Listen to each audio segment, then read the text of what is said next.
Yemotep à tous qui me Ankouja, suivent. Seneb Neb. Douane Yemotep et on est très heureux de vous recevoir encore aujourd'hui dans le plateau du Père Amkan Teouti. Et aujourd'hui, nous avons, comme vous voyez, nous avons une autre émission qui va parler de plusieurs arguments aujourd'hui. Et juste pour voir le titre, voilà, c'est le pouvoir des temps et des cycles collatéraux.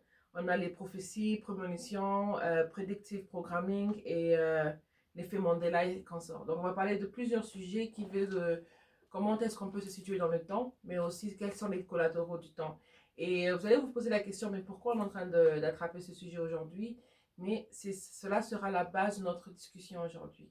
Douane et Thierry pour nous avoir suivis aujourd'hui. Douane et cher à vous tous. Soyez les bienvenus comme toujours. Souhaitons-nous à nous tous les bienvenus, comme nous disons dans voilà, Iti ni Kemet dans, dans les plateaux du hors du temps et de l'espace. Aujourd'hui, comme notre mout vient de l'introduire, nous allons parler du pouvoir du temps et de ses collatéraux. C'est un sujet que nous avons commencé à introduire dernièrement et qui est lié à la conception du temps. Et la conception du temps est une révisitation propre même à la physique quantique ou toutes les sciences quantiques qui sont en train d'arriver là où nos ancêtres sont arrivés il y a trop longtemps déjà. Souvenez-vous toujours, dans le monde mélanodème a une avance des civilisations de 180 000 ans sur la civilisation lécoderme et de 185 000 ans sur les civilisations centrodermes. Et ces concepts du temps innovative introduit les temps comme une inférence circulaire, c'est-à-dire les temps circulaires. Les temps ont une tendance spirale, en spirale. Les temps se tournent en spirale. C'est comme ça, souvent, on entend dire il n'y a rien de nouveau sur la Terre. Si on évoluait en ligne droite, eh bien, il y aurait toujours des choses nouvelles. Mais comme nous avons la révolution, une révolution à tendance, à mouvement circulaire, à un modèle spiralé, eh bien, les choses retournent toujours. L'implication de cette notion est très importante dans la vie de chaque jour, depuis les tout petits micro-organismes aux plus grands, c'est-à-dire depuis les micros aux macros. Pourquoi je dis cela?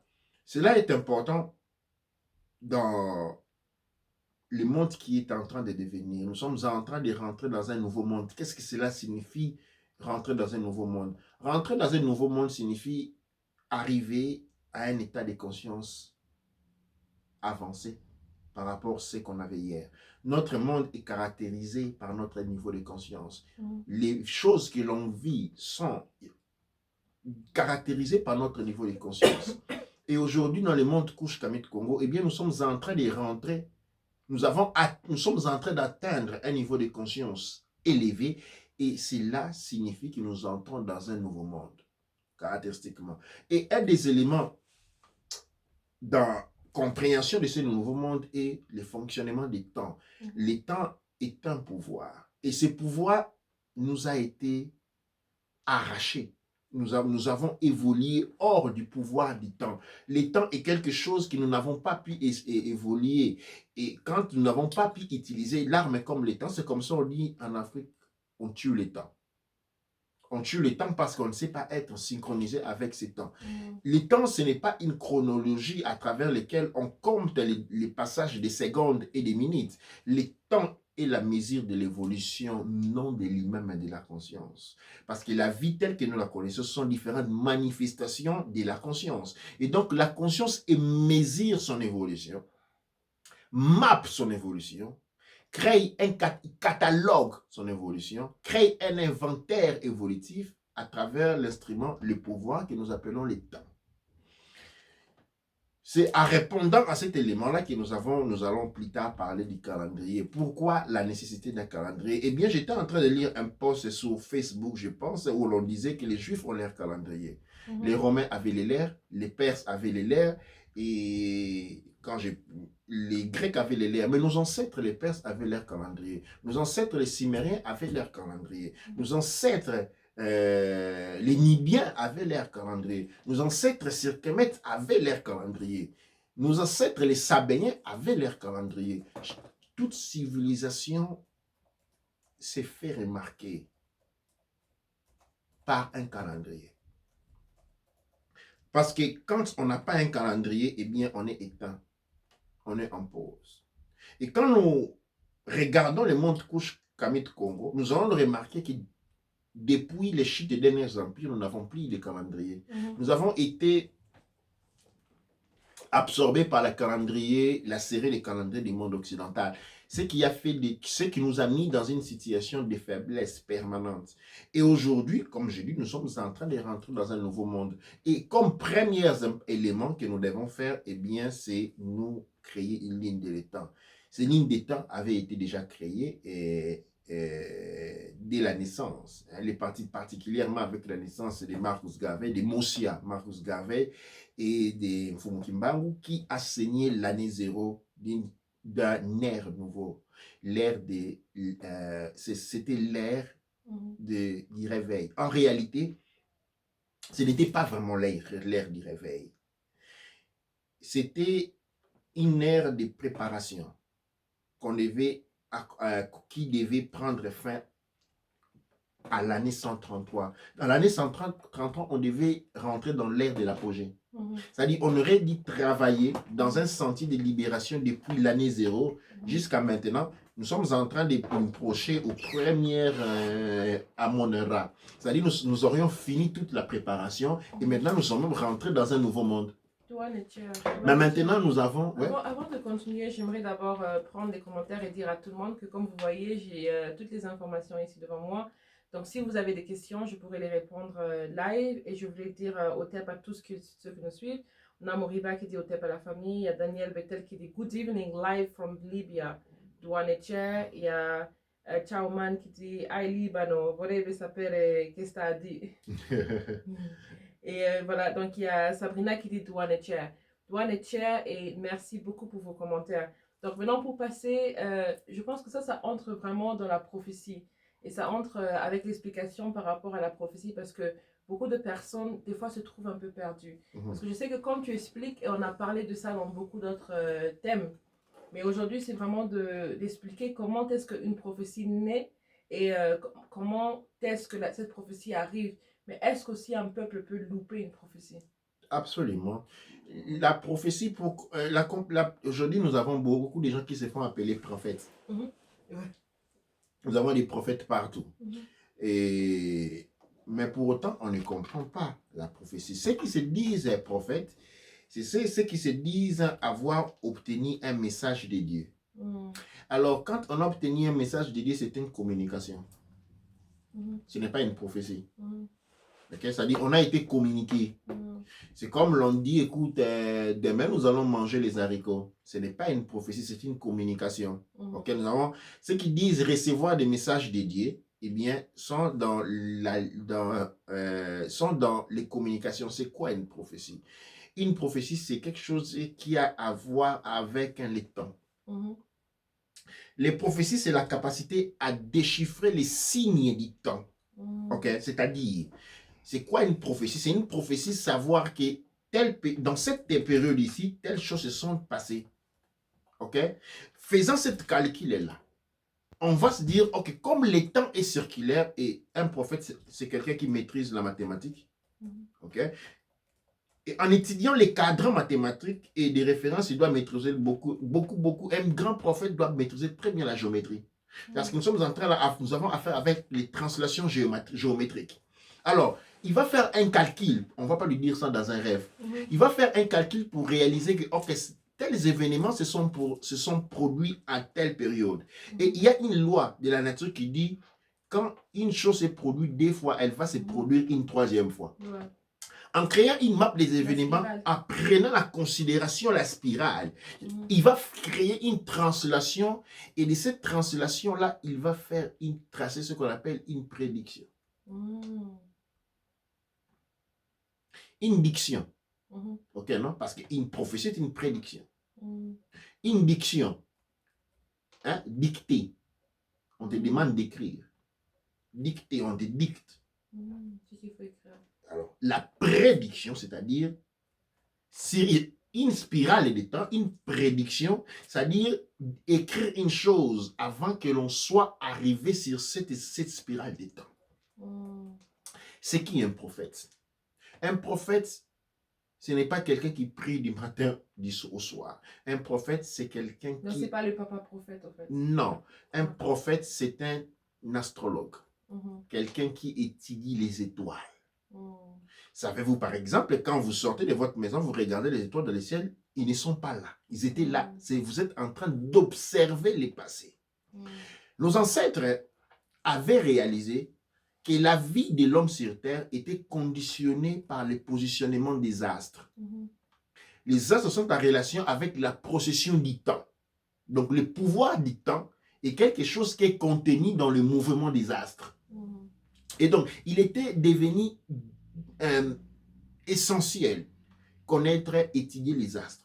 Et quand on visite toutes les anciennes cultures, on trouve l'astronomie comme une des sciences sacrées.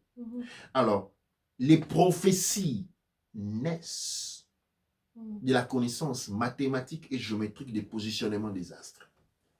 Ça veut dire que, d'une autre manière, il y a plusieurs prophéties qui sont là avec nous, parce que c'est juste n'importe qui a la capacité de se positionner de la manière dont tu as dit peut devenir un prophète. Ah, ben, on ne devient pas un prophète. Ça n'existe pas des prophètes. Ça existe quelqu'un à un moment donné, il a lu un élément qui fait partie d'une prédiction. Et donc, il émet une prophétie.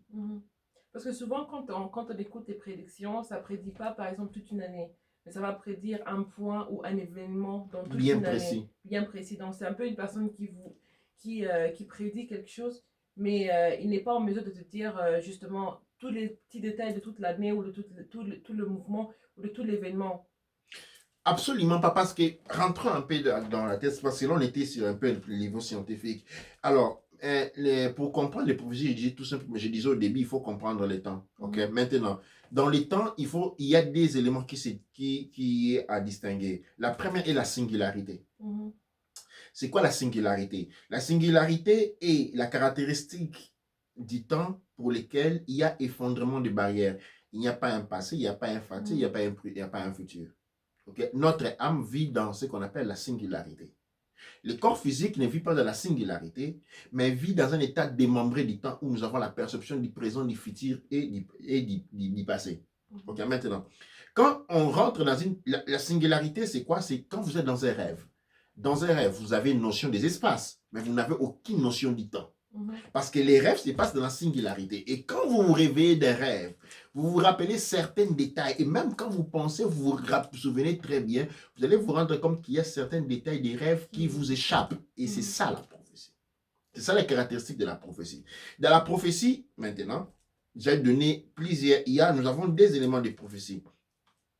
Plus vers un qui va vers la prédiction, c'est-à-dire un calcul. OK? Un calcul mathématique de ce qui pourrait arriver. On étudie les astres, on étudie les mouvements, on étudie les vents, ok? On étudie plusieurs éléments qui font partie de la géographie, et puis on trouve une relation et on établit une prophétie. La deuxième caractéristique d'une prophétie est quand l'on est connecté à son âme. Quand on se connecte à son âme, par rapport à une situation, on est plongé dans la singularité. En se retrouvant dans la singularité, maintenant, on voit des choses comme dans un rêve. Et quand on se réveille, parce qu'on a été entraîné à comprendre cela, eh bien, on se trouve devant des événements qui vont se réaliser. Mais simplement parce qu'on est rentré dans une perception de l'âme. Une perception de l'âme. Et dans les traditions, il y a des personnes qui ont été entraînées à vivre dans cette relation-là. Ok. Il y a des questions par rapport à la prophétie. Oui. Ouais, donc il est toujours un plaisir de vous écouter, tout heureux de vous écouter, au tep. Ouais. Et donc, c'est une caractère, un point très, très, très important qu'on arrive là. Les prophéties, nous avons souvent été bernés pendant très longtemps à penser que, prenons par exemple les prophéties de Nostradamus. Ouais, j'allais poser cette question aussi. Okay. Nostradamus, c'est quelqu'un qui s'entraîne ok, pendant très longtemps, il appartient à une société, à une confraternité, ok, qui étudie les temps. Alors, Nostradamus n'est pas un prophète, mais Nostradamus c'est un astrologue qui étudie les astres, étudie les positionnements des astres. Et il combine les deux études, c'est-à-dire, il a une méthode circade, c'est-à-dire l'étude des astres, et puis de l'autre côté, il s'entraîne à savoir maîtriser les voyages dans les rêves. Ok. En maîtrisant dans les voyages des rêves, en respectant la spirale du temps. Ok? Et que, vu que les rêves se passent dans un endroit où les temps, tels que nous la connaissons, n'existent pas, il y a effondrement, les rêves se passent dans la singularité, et quelqu'un qui a une maîtrise des paramètres de la singularité peut voir. D'autant plus que dans les rêves, on peut même retracer les positions des étoiles. Donc la personne peut voir. Les voyages dans les temps existent. Ça signifie quoi les voyages dans les temps? Les voyages dans les temps, c'est une manipulation de la spirale du temps. La spirale du temps est un mouvement avancé. Mais à l'intérieur de la spirale, il y a des contre-mouvements. À l'intérieur de la spirale du temps qui fait ça, il y a des contre-mouvements. Donc, on peut se retrouver à l'intérieur d'un point ou ce qu'on appelle des trous noirs. Il y a plusieurs trous noirs et être en mesure de voyager avant et en arrière dans les temps, dans des sections de temps. Maintenant, cette grande science-là, qui a été définie comme des prémonitoires, comme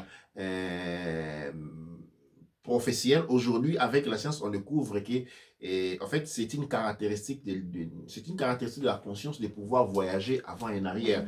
On peut, il n'y a aucune division, spécialement maintenant. Nous sommes rentrés dans un temps où les barrières se sont effondrées et maintenant où nous sommes en train de vivre, nous sommes dans une singularité.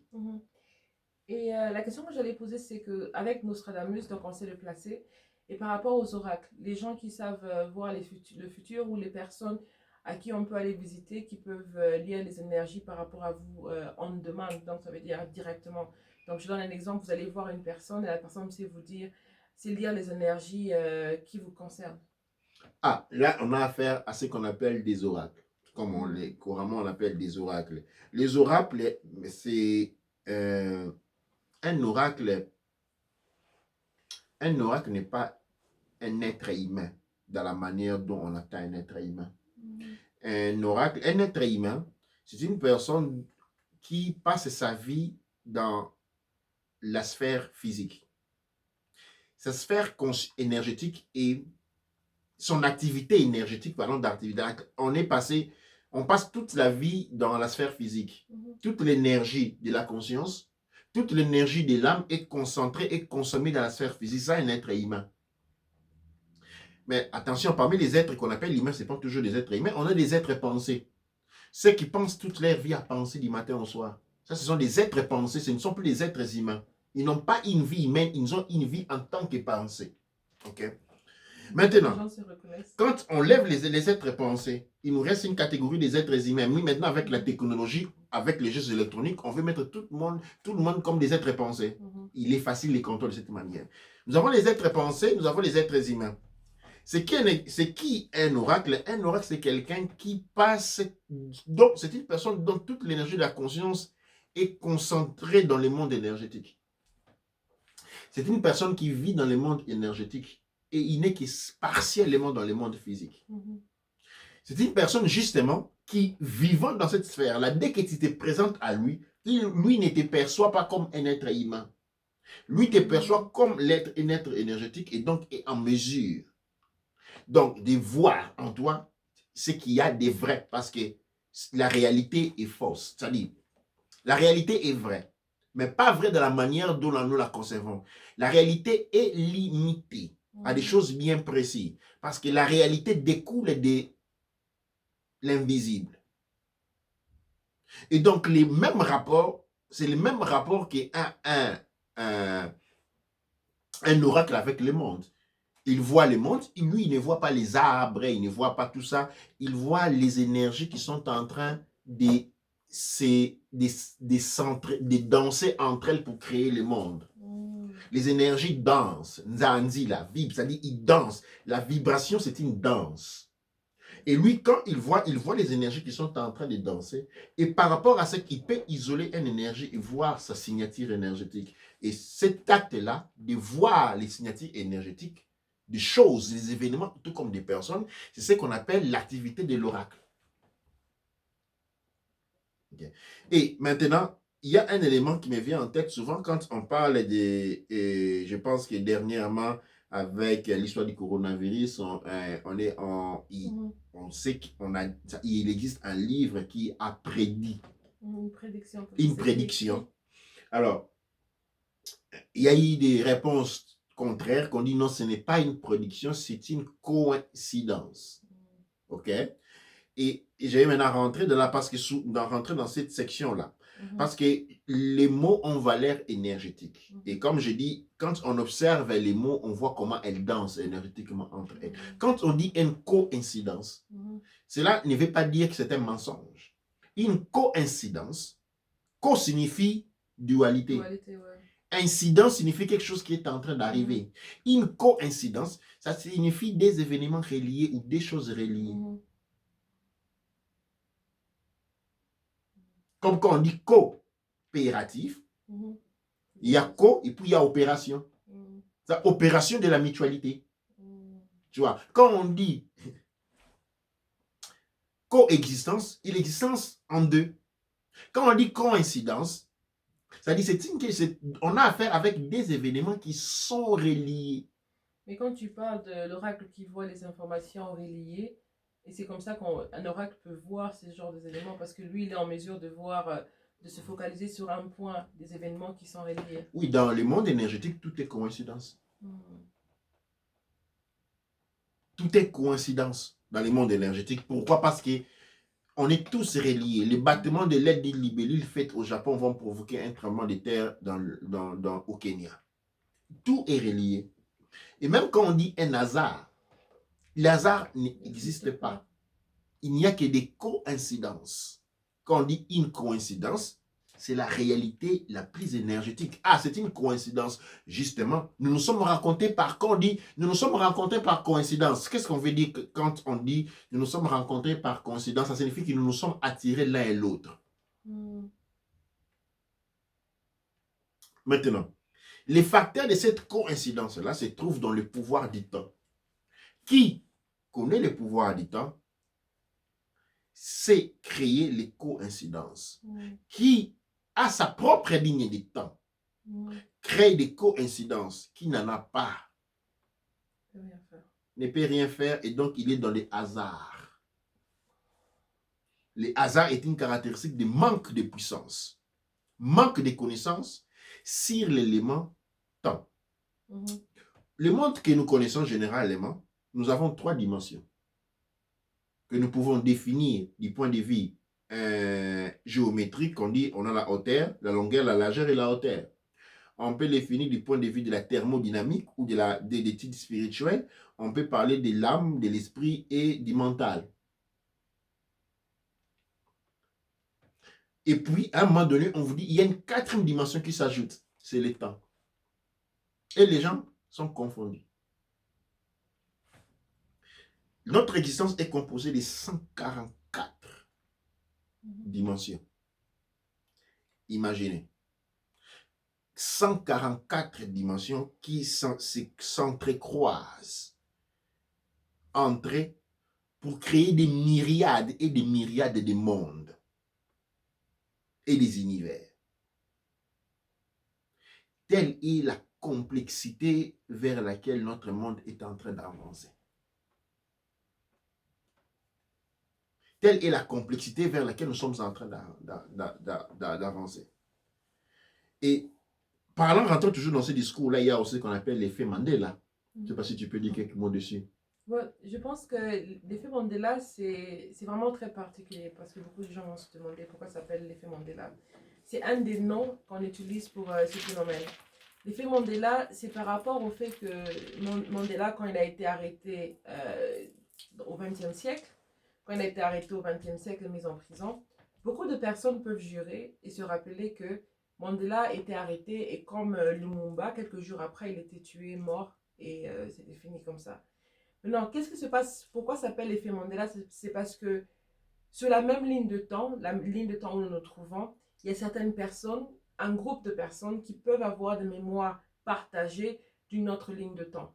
Mhm. Et maintenant, c'est comme si on change un élément ou on change le passé, mais en changeant le passé, il y a des personnes à qui ce changement n'affecte pas. Mhm. Donc pour eux, c'est comme s'ils étaient dans une autre ligne de temps, ils se retrouvent maintenant avec nous dans la même ligne de temps, où pour eux, Mandela, il était décédé quand il a été arrêté en 1970, quelque chose.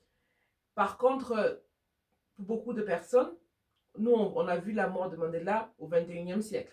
Mais pour certaines personnes, ils sont convaincus d'avoir vu, non seulement entendu parler de la mort de Mandela, on parle d'un groupe de personnes un peu partout dans le monde qui ont entendu par les médias, les réseaux sociaux et tout, mais plus ou moins par la télévision à l'époque, mais ils ont vu des vidéos, ils ont vu non seulement des vidéos, des magazines, des journaux, il y a certains même qui avaient des preuves de journal qui parlaient de cette époque où Mandela il est mort au 19e siècle au lieu de mourir au 21e siècle.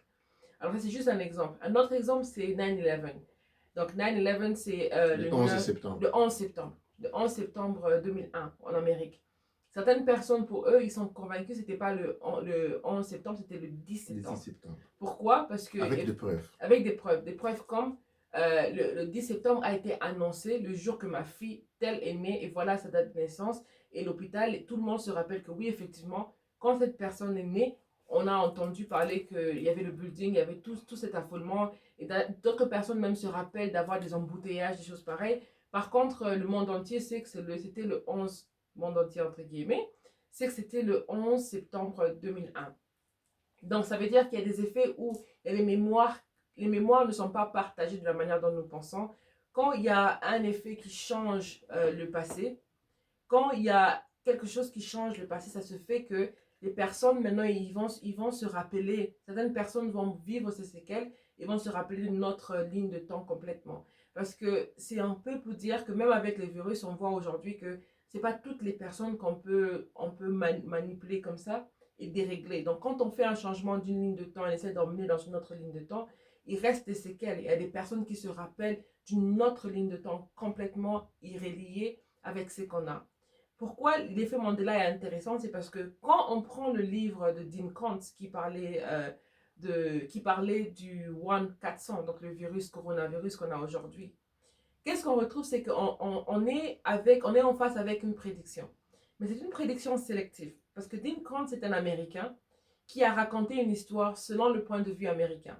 Donc, dans le point de vue américain, l'histoire, elle raconte justement, c'est une personne qui s'est fixée sur un point. Donc, imaginez-vous une personne qui se rappelle avoir vu à la télévision comment on expliquait le virus dont il a parlé. Donc, au final, il raconte l'histoire par rapport à son point de vue et il emmène ça dans son peuple. Donc, il publie son histoire. Il publie plusieurs éditions donc de son livre qui a été publié, si je me rappelle très bien, en 1981 ou 71. Donc, ça fait 40 ans, donc 81. Mhm. Et voilà, donc maintenant l'histoire s'appelle, et lui, il s'est jamais appelé, il n'a jamais dit que c'était une prémonition. Il n'a jamais dit que c'était une prédiction lui-même. Mais il a juste raconté son histoire comme elle est. Donc il a resté, il n'a rien dit par rapport à toute cette histoire. Mais qu'est-ce qui s'avère, qu'est-ce qui est très important à voir, c'est que comme il parle, c'est qu'on a plusieurs lignes de temps. C'est un peu, et c'est là qu'on va aussi reparler de Nostradamus dans quelques temps aussi. C'est que lui, il a fait une prédiction, donc il a parlé d'un événement, et il y a des personnes qui savent lire les informations, qui peuvent aller vérifier l'information que Dean Koontz a donnée en lisant le livre. Alors, qu'est-ce qui s'avère? Ils comprennent une information qui se relie à l'information que lui donne en réalité. Et si on ne veut pas avoir le futur prédit dans le livre, on change les événements. On change les événements et on change tout. Pourquoi? Parce que le COVID-19 qu'on a, on appelle ça le COVID-19. Parce qu'en réalité, c'est potentiellement, hypothèque, c'est que c'est une réalité qu'on ne nous dit pas. C'est que le COVID-19, c'est la 19e étape de ce virus. Par contre, dans le livre, ils étaient arrivés à 400 étapes du virus dans les laboratoires. Testés sur les êtres humains, les prisonniers chinois dans le livre, et aussi testés dans les laboratoires. Par contre, avec le Covid-19, qu'est-ce qu'on a? On a dans la ville de Wuhan, on blâme dans les réseaux sociaux, on dit que c'était à cause de chauves-souris qui ont été consommées. Ce peuple a mangé les chauves-souris toute leur génération. Ils n'ont jamais eu de problème. Il y a d'autres personnes qui continuent à manger les chauves-souris actuellement. Ils n'ont pas de problème. Mais quand par hasard, ce jour-là, dans ce marché-là, il y avait une chauve-souris qui a fait ressortir le Covid-19. Maintenant, dans le livre, il expliquait comment il y avait un laboratoire qui était basé juste à côté de la ville de Wuhan. Et c'est comme ça qu'il y avait un des scientifiques dedans qui travaillait sur le virus, comme quoi il a déserté la ville pour arriver dans un autre élément. Et c'est comme ça que ça, c'est vraiment similaire aussi avec l'effet Mandela. Parce que maintenant, en allant en Amérique, ils continuent à développer le virus pendant 24 mois jusqu'à ce qu'il y ait le virus qui ressort. Alors, qu'est-ce qui se passe? C'est que la personne qui fait ressortir le virus, donc c'est un accident en Amérique et la population américaine est la première touchée. Par contre, aujourd'hui, c'est la population chinoise par rapport au Wuhan, la ville, qui est le premier touché.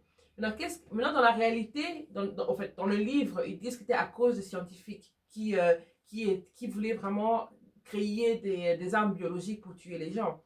Mais en réalité, il y a Li Chen qui essayait de faire un whistleblower, donc de dénoncer le fait qu'il y avait un virus qui pouvait être dangereux pour le monde.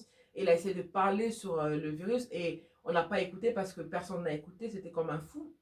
Et maintenant que le virus est sorti, alors on retrouve les preuves qu'il avait essayé de parler contre le virus. Et donc au final, il était contre le virus et il essayait d'arrêter le virus. Donc l'hypothèse est quoi? C'est qu'il est possible qu'on lui a demandé de ressortir avec le virus, donc d'aller en Amérique, mais pour éviter la calamité en Amérique, qu'est-ce qu'on fait? On déclenche le virus dans le marché de manière plus tôt qu'il a été fait dans la prévention, dans la prédiction du livre.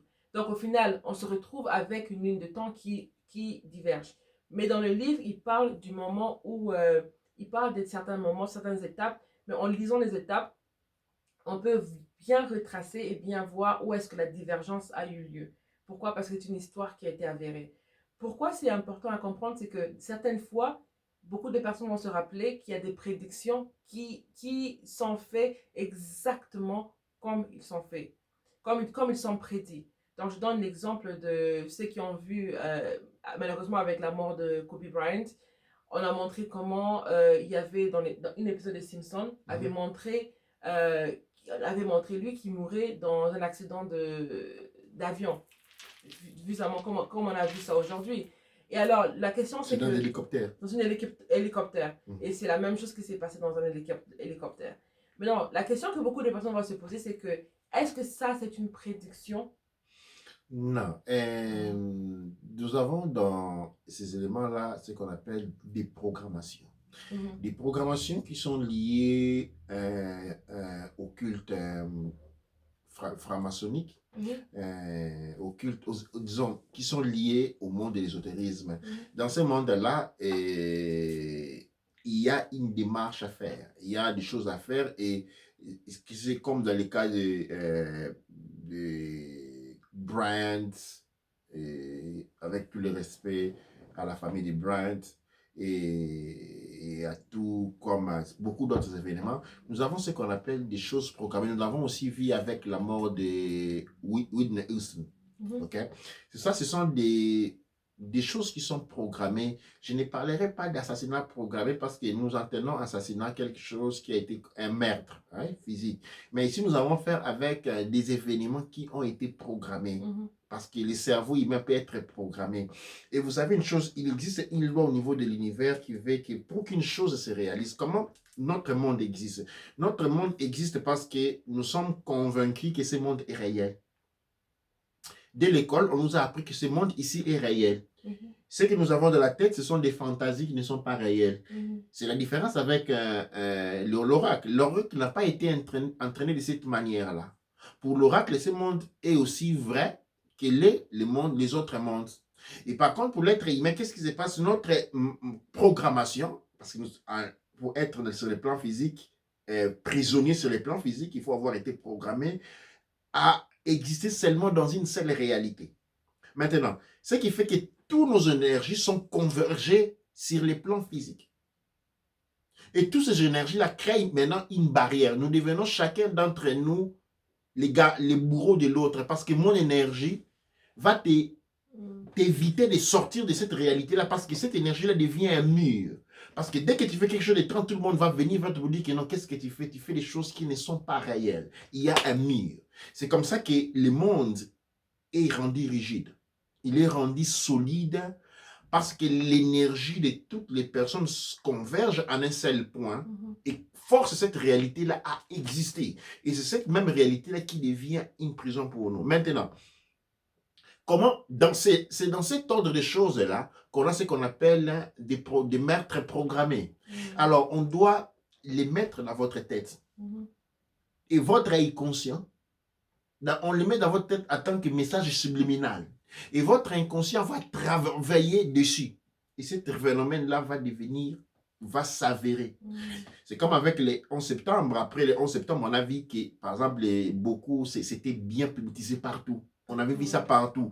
Et ces événements-là, et ces informations-là vont, sur le plan, au niveau des déchiffrages, vont travailler au niveau de l'inconscient pour créer la réalité. Notre réalité est créée de cette manière-là.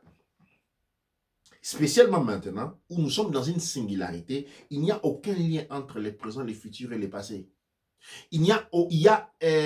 C'est-à-dire, on est tous dans un même point et on a normalement tout un, spécialement les enfants qui sont nés maintenant, les enfants lumière, les enfants arc-en-ciel. Ce sont des enfants qui ont une disposition à pouvoir se déplacer dans différents espaces et dans différents temps, sans aucune machine.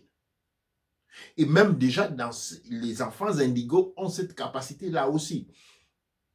Maintenant, il n'y a plus de barrières. Et c'est pourquoi on est en train de forcer le monde vers une crise absurde.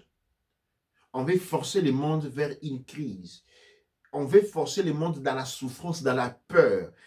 Qu'est-ce que ça signifie la souffrance de la peur? Orienter, converger tout nos énergies sur le plan physique. Et une fois qu'on recadre cet élément-là, et on recycle les enfants indigos et spécialement les enfants de lumière, eh bien notre cercle, notre prison se réanime encore. En utilisant leur énergie. Toujours notre énergie est utilisée pour... c'est notre énergie qui est utilisée. La vie telle que nous concevons n'est pas ce que nous pensons. C'est-à-dire, quand on dit à quelqu'un qui n'arrête de respirer n'est plus en vie, attention, l'arbre ne respire pas. Elle est en vie. Hein? Il y a, au niveau des pierres, il y a effet dynamique, c'est-à-dire diffusion de la chaleur. C'est-à-dire, il y a une vie. La vie n'a rien à voir avec la respiration. La vie, c'est un degré de conscience. Et chaque niveau de conscience constitue une vie en soi.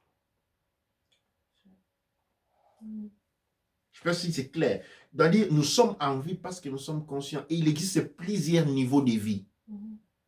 C'est à ce moment-là que tu te rends compte que quand on parle des extraterrestres, on est encore dans les nuages. C'est quoi ce que nous appelons extraterrestres? C'est-à-dire c'est un niveau de vie différent. Pourquoi ils sont un niveau de vie différent? Parce qu'ils ont un niveau de conscience différent de nous et cela constitue notre vie. Qu'est-ce que cela signifie? Ça signifie que tu peux devenir extraterrestre demain. Si tu évolues ton niveau de conscience, à ce point-là, ben, tu es un extraterrestre pour ceux qui sont restés à côté. Et il y a plusieurs niveaux de vie. Et vous les trouvez, c'est-à-dire, même quand on parle de... Giordano Bruno. Giordano Bruno, c'est un prêtre autour du 7e siècle qui a été brûlé par l'Église catholique. Parce qu'il a été accusé d'hérésie. Parmi les termes d'hérésie qui lui ont été attribués, parmi les attributions d'hérésie qui lui furent attribuées, c'est celui d'avoir affirmé que tout le monde, tous les univers sont habités. Il y a des millions d'univers et tout le monde est habité. Alors, Giordano Bruno n'avait jamais fabriqué une vaisseau spatial. Hein? Il n'avait jamais voyagé dans les temps. Mais